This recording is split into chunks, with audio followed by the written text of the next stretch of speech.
大家好，开始今天的分享之前，希望你能给人间烟火点个订阅，我将会分享更多优质的内容。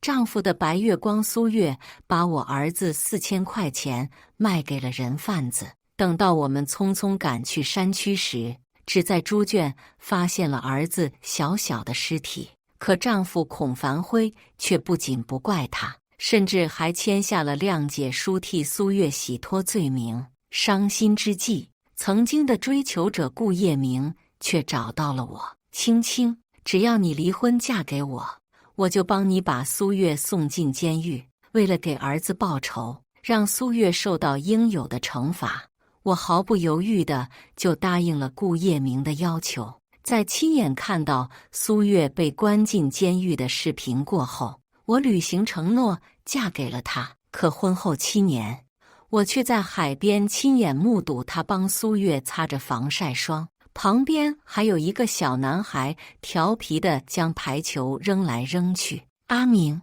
要不是你帮忙骗到了秦水清的谅解书，我还没办法这么快就无罪释放，嫁给孔凡辉呢。只是可怜了你，牺牲自己去留在秦水清的身旁。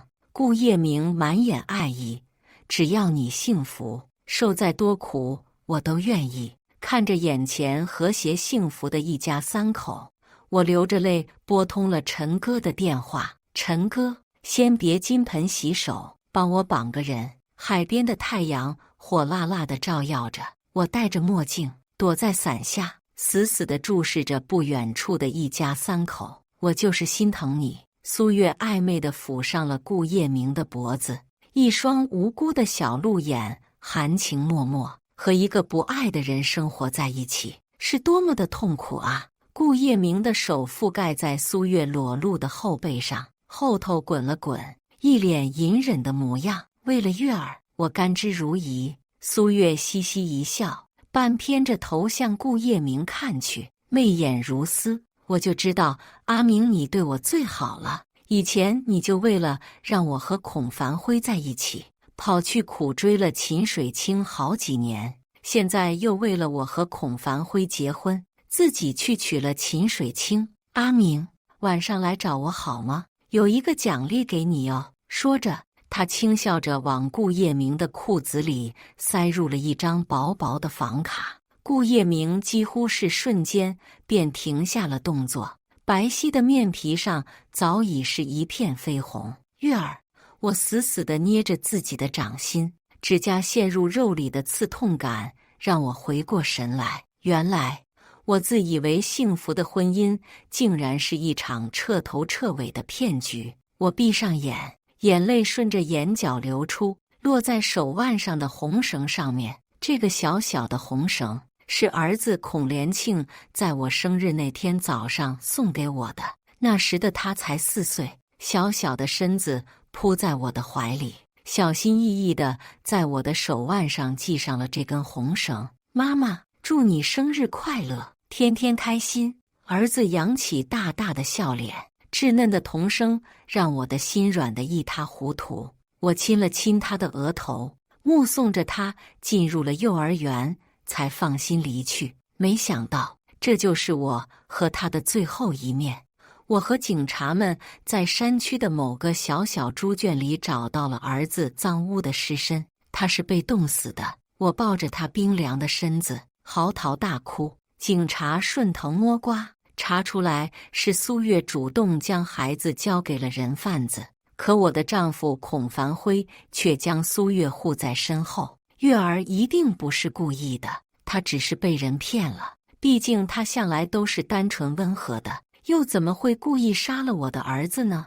我知道你对苏月有偏见，但你也不能这么无端揣测他。要是月儿坐了牢，那他这一辈子都完了啊！秦水清，难道你就这么恶毒吗？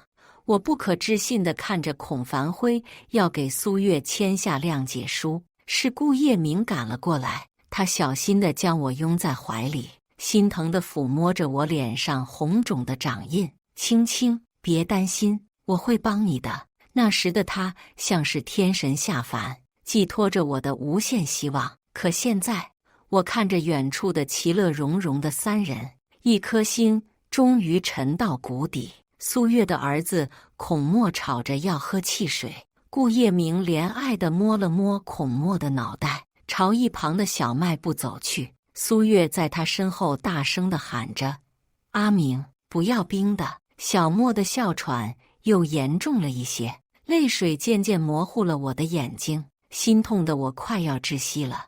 我失去了度假的心情，回到了家。顾叶明也很快的就回来了，他抱着一束红玫瑰，深情款款地看向我。可我眼尖地发现，这束玫瑰里面居然藏着一条苏月用过的丝巾，丝巾上甚至还有一个大红色的唇印。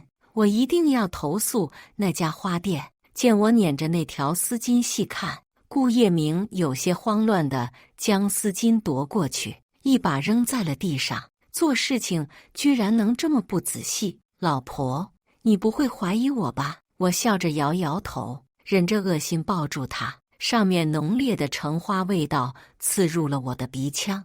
这是苏月最爱的香水。想到他和苏月下午在海滩边的亲密，我没忍住地推开他，捂着嘴巴跑到了厕所开始呕吐。待我再也吐不出来什么的时候，一抬头，顾叶明正抱着双臂倚在门边，一双眸子锐利地看向我。老婆，你不会是怀孕了吧？他眯着眼，有些不确定地问。我心里一惊，面上却装作不在一般。应该是我下午吃了太多冰了。不过，阿明，你好像不太希望我怀孕，你不想拥有一个自己的孩子吗？他怔了怔，笑着走过来帮我擦干净嘴角。怎么会呢？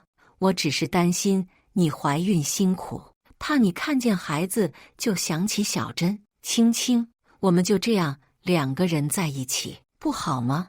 我假装感动地看着他，心里却愈发的难过起来。他撒谎了，一直以来我都以为不要孩子是他爱我的表现，可直到今天下午，当我看见苏月和那个小男孩时，我才明白他只是不爱我生的孩子罢。我垂下眼睫，掩盖住了眼中的情绪，脑海中不由自主的又开始回想起了苏月的话。原来从一开始，他便是为了苏月，为了苏月的幸福，他才不得不追求我。心口像是被针扎了一般，泛起了密密麻麻的疼痛。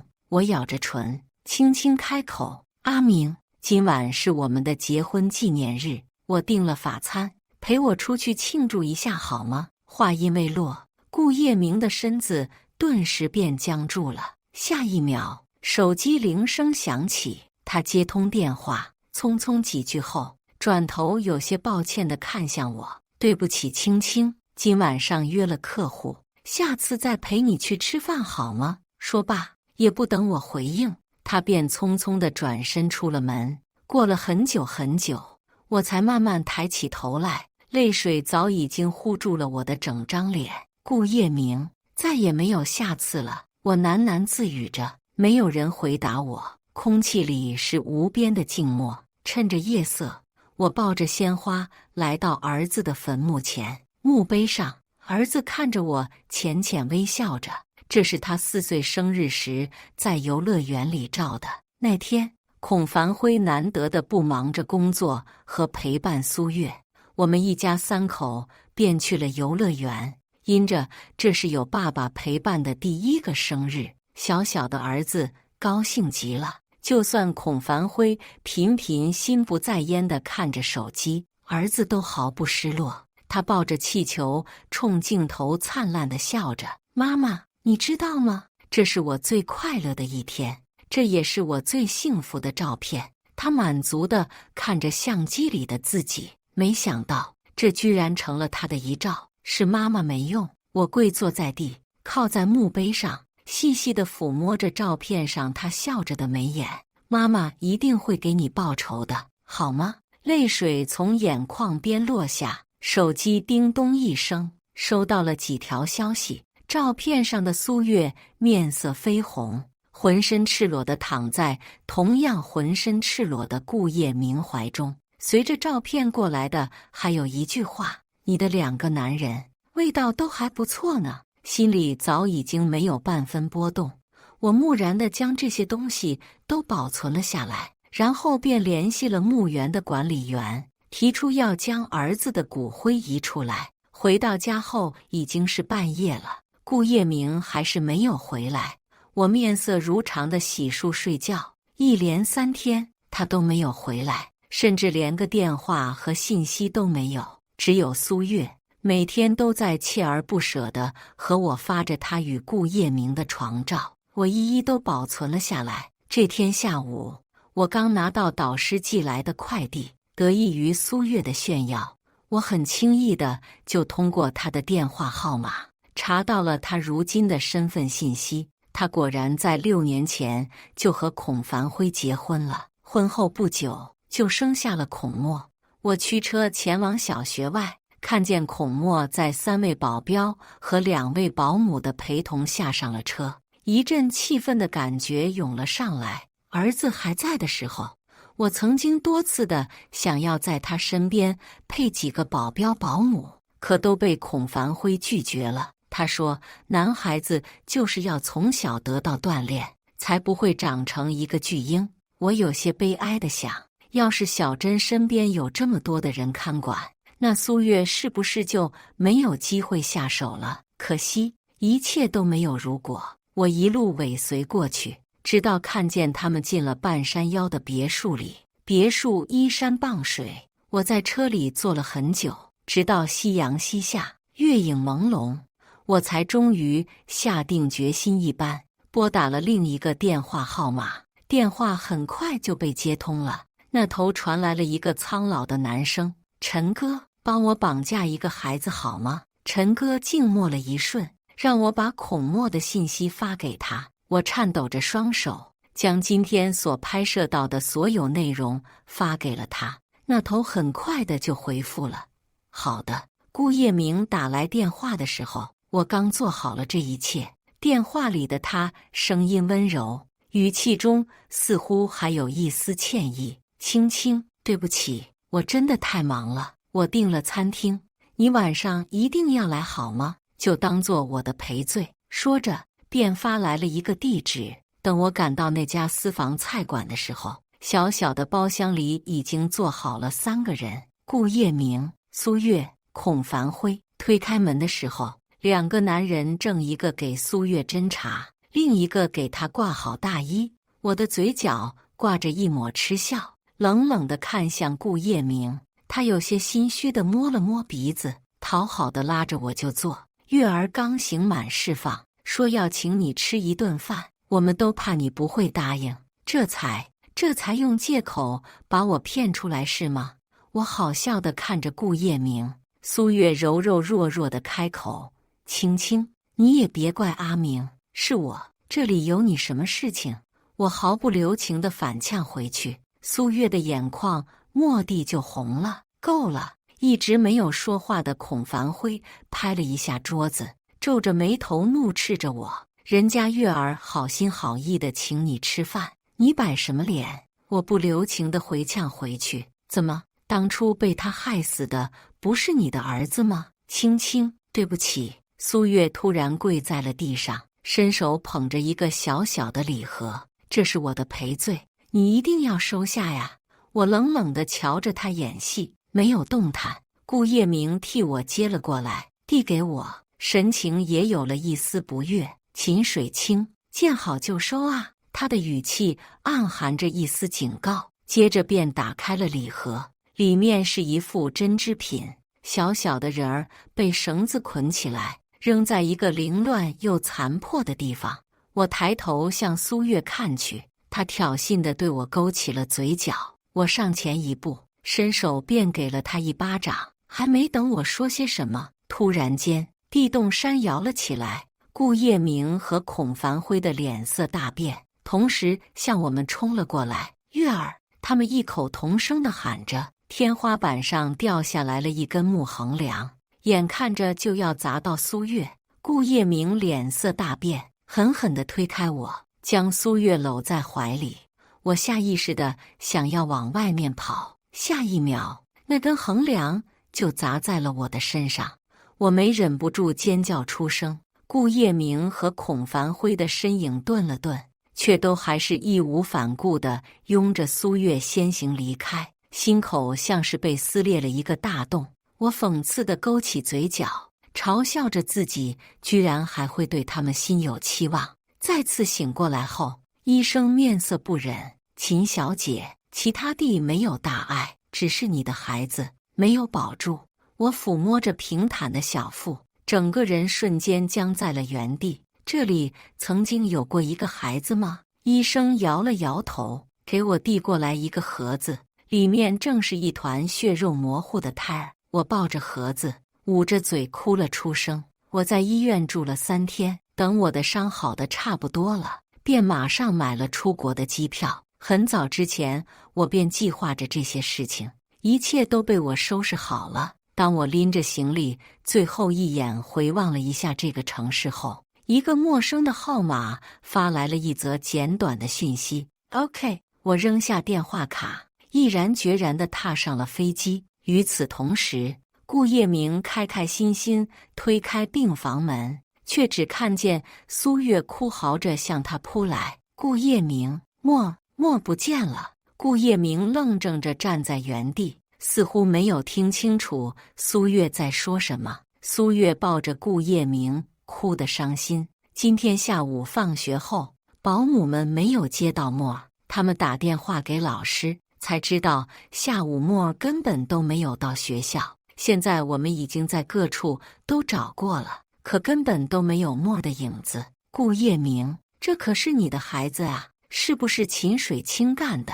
他记恨我绑走了他的孩子，所以也要把我的孩子给卖掉。对，一定是秦水清干的。苏月急得快要上了火。很早的时候，他便父母双亡，家中亲戚也一个接着一个的去世了。现如今，在这个世界上，只有孔墨是他血肉相连的亲人，也是他这个烂人为数不多的良心。顾叶明却一反常态地看着我空空荡荡的病床，有些不耐烦地打断：“秦水清前段时间一直在住院呢，怎么可能是他？”这还是顾叶明第一次这样对苏月说话。苏月当即便愣在了原地。顾叶明见状，懊悔地将苏月抱在怀里：“对不起，是我说错了，秦水清不在这里，可能已经回家了。要不我先回去看看吧。”说罢，他也不理会苏月的拒绝，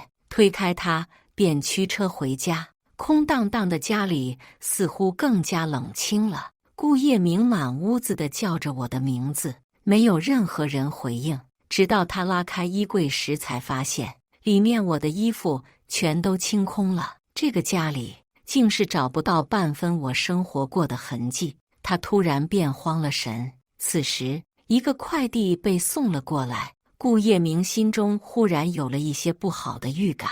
他打开盒子，里面却只有一个 U 盘，一个玻璃罐子，罐子里是一团血肉模糊的东西。他颤抖着手拿起罐子旁边的纸张，意外流产4个大字首先的映入了他的眼帘。这是我的孩子。他看着那团血肉模糊的东西，一时间竟然有些呼吸不上来，脑海中不由自主的就想起来了这次地震，是他为了救苏月才狠狠地推开了我，是他害死了我们的孩子，是他。想到这，他便疯了一般的开始拨打我的电话，但无论多少次，都只有一个冰凉的女声：“您所拨打的电话是空号。”U 盘里是那天我在海滩上录的视频。私家侦探也向顾叶明汇报，说了我已经不在国内的事情。他颓废地坐在办公室里，一遍又一遍地播放着 U 盘里的视频。视频中隐隐夹杂着我的抽泣声。他狠狠地给了自己一巴掌，泣不成声：“青儿，我错了，我真的错了。”可惜回应他的却只有视频中的抽泣。他有些郁郁地想，那个时候的我该有多难过呀。苏月又打来了电话哭诉，孔凡辉也动用了所有的关系，可孔墨似乎是人间蒸发了一般，竟是没有半分踪迹。阿明，墨现在只有你了，你不能不管他。他打不通顾叶明的电话，只好赶来公司，一巴掌扇到顾叶明的脸上。这一巴掌扇醒了顾叶明，他捂着脸，有些怔愣。是啊，他已经害死了一个自己的孩子，不能再不管不顾第二个孩子了。他颤抖着苍白的双唇，拨打了私人侦探的号码。侦探从头查起，却查到了当年苏月鞋子在栽赃到他的头上的事情。顾先生，这段监控已经很清楚了。当年苏月小姐与人苟且后，怀上了孩子，于是他又才找到你，顺水推舟地推给了你而已。侦探悄悄打量了一眼顾叶明的表情，叹了一口气。当初与苏月苟且的人，就是后面拐卖了秦水清小姐孩子的人。哐当一声，玻璃水杯掉在地上，摔得粉碎。顾叶明不可置信地拿出所有的报告资料，细细地翻看了起来。可每一件资料上面都清楚地证明了苏月当年故意拐卖小珍的真相，事情彻底败露了。苏月哭着跪在顾叶明的面前，就算墨不是你的孩子，难道你已经不爱我了吗？你不是说要把墨视作亲生吗？苏月哭得梨花带雨。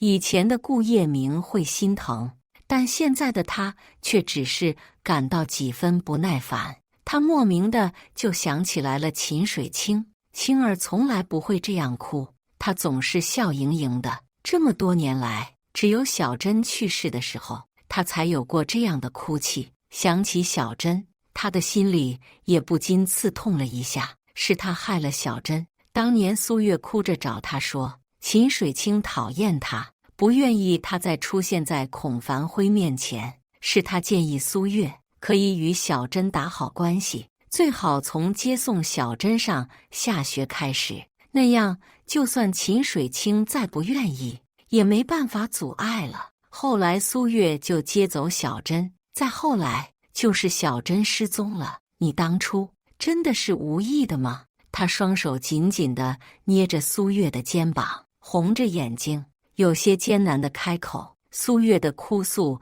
顿时止住了，他有些慌乱地瞟了顾叶明一眼，嗫嚅着开口：当然是无意的。阿明，难道你还在怀疑我吗？顾叶明彻底的失望了，他放开苏月，退后了2步。你撒谎，苏月，你在撒谎。顾叶明慢慢站起来，冷冷地看向哭泣的苏月。我会让你受到法律的惩罚，我受到法律的惩罚。苏月尖叫着，似乎有些不可思议的样子。我受到法律的惩罚，难道你就不会吗？顾叶明，难道你忘了，是你帮我脱的罪？怎么，现在又想撇清自己的关系了？顾叶明皱了皱眉，我不会的，我会去祈求青儿的原谅。苏月像是听到了什么最好笑的事情一般，笑的眼泪都要出来了。顾叶明呀，顾叶明，若说秦水清恨我，难道他就不恨你吗？是你骗了他，你骗他和他结婚，骗他签下了谅解书，也是你在地震的时候抛下他，救了我。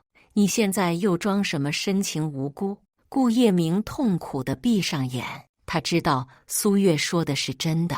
电脑里的抽泣声还在继续，他的心像是被人揪了起来，细细密密的疼痛几乎让他窒息。莫名想到高中时刻，秦水清睫毛弯弯，对他巧笑嫣兮的模样，想到失去小珍时，他眼眶含泪，抽搐晕倒的模样，想到他说要帮他时，眼睛瞬间亮起来，带着期望地看着他的样子，想到她嫁给他时满含依恋却又感激涕零的样子，是他自卑。在知道秦水清资助他后，一方面感激他，另一方面却又怨恨他，是他自己配不上秦水清这么好的爱。你走吧。顾叶明痛苦地瘫坐在椅子上，别让我再看到你。他将所有的资料都发给了孔繁辉，至于后者是怎么想的，也都与他无关了。现在的他脑海中只有失踪的秦水清，以及那个他们还未成型就被他亲手害死的孩子。孔繁辉在知道了孔墨不是他的孩子后，果然震怒。他将离婚协议寄给了苏月，勒令他除了净身出户外，还要返回这些年来投资到孔墨身上的每一笔钱。律师冷冰冰地向苏月传达了孔繁辉的意思。那一刻，他只觉得似乎所有人都抛弃了他。可是为什么？凭什么？苏月有些嫉妒地想着，凭什么自己在用了所有手段过后，那两个男人还是离自己远去了？秦水清这个贱人却越过越好，他不甘心。可再不甘心的他，在收到了一封匿名信件后，还是孤身前往了一片山区。信上面只歪歪扭扭地用报纸贴了一个地址，以及3个大字：去自首。那片山区里，苏月找到了瘦了一大圈的孔墨，他抱着孔墨放声大哭。这一刻，他也终于领会到了秦水清当初的心情。后来，他将孩子托付给了自己的父母后，便去了警局自首。他已经做了太多的错事，这是他的惩罚。苏月的自首是顾叶明和孔繁辉没有预料到的。警察上门的时候，顾叶明正在家里抱着已经开始腐烂的玻璃罐子喝酒，满屋子的酒气逼人。警察皱着眉头带走了顾叶明。顾叶明很快的就认罪伏法了，这是他该赎的罪。他甚至有些期待在法庭之上看见秦水清。如果自己赎了罪，那他会不会就原谅了自己呢？当律师告诉了我顾叶明和苏月的审判结果时，我已经在大洋彼岸开启了新的人生历程。导师知道我家里出了事，和蔼地表示可以给我一些假期去处理，我拒绝了。我已经错过太多时间了，现在我只想为自己再活一次，不留遗憾地再活一次。苏月因拐卖人口被判7年，顾叶明掩盖犯罪事实被判3年。判决结果出来的那天时，正好是小珍的忌日，我将她葬在了花园里。这个季节，鸢尾花丛丛盛开，迎风飘摇。我靠在墓碑前，额头靠着冰凉粗糙的墓碑。小珍，这个结果你满意吗？我自言自语着问她，又像是在问着我自己。可是我也做不到其他事情了。妈妈终究还是放过了那个孩子。小珍，你会怪妈妈吗？一阵风吹过花园，暖阳之下，鸢尾花发出沙沙的声音，像是小珍在附和我。可惜我听不懂，也许小珍是在怪我吧。我终究不是一个称职的妈妈。电话铃声响起，青青，是你吗？我终于找到你了。孔繁辉打来电话，有些惊喜的在电话那头说着。我皱了皱眉，想要挂断，他像是知道我要干什么，忙地哀求：你先不要挂断，听我说几句好吗？当初是苏月说怀了我的孩子，我才签谅解书的。我也很爱小珍，我也很痛惜她的去世。所以说你和苏月早已经有了苟且。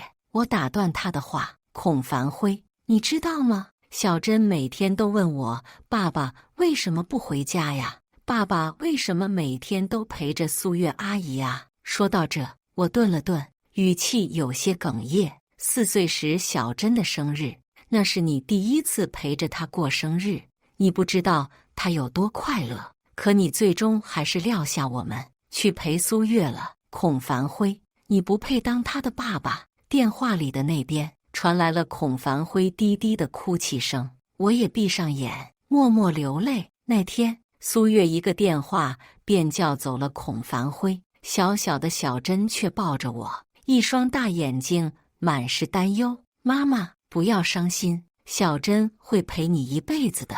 我担忧地望着儿子，宝贝，你不难过吗？小珍笑着摇了摇头。小珍不难过的，小珍只是不希望妈妈难过。说着，她用小小的手摸了摸我的脸。在小珍心里，早已经没有爸爸了。她才4岁，可是却如此平静地说出了这句话。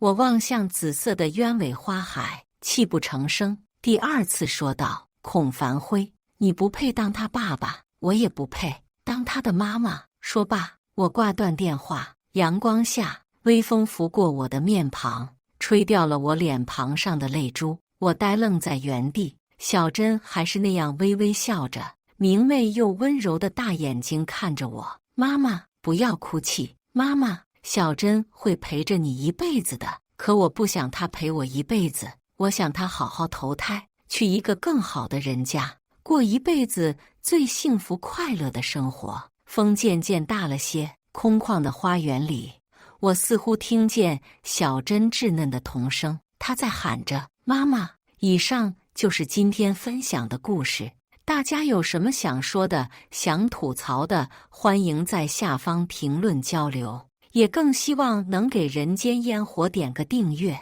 我将会分享更多优质的故事内容。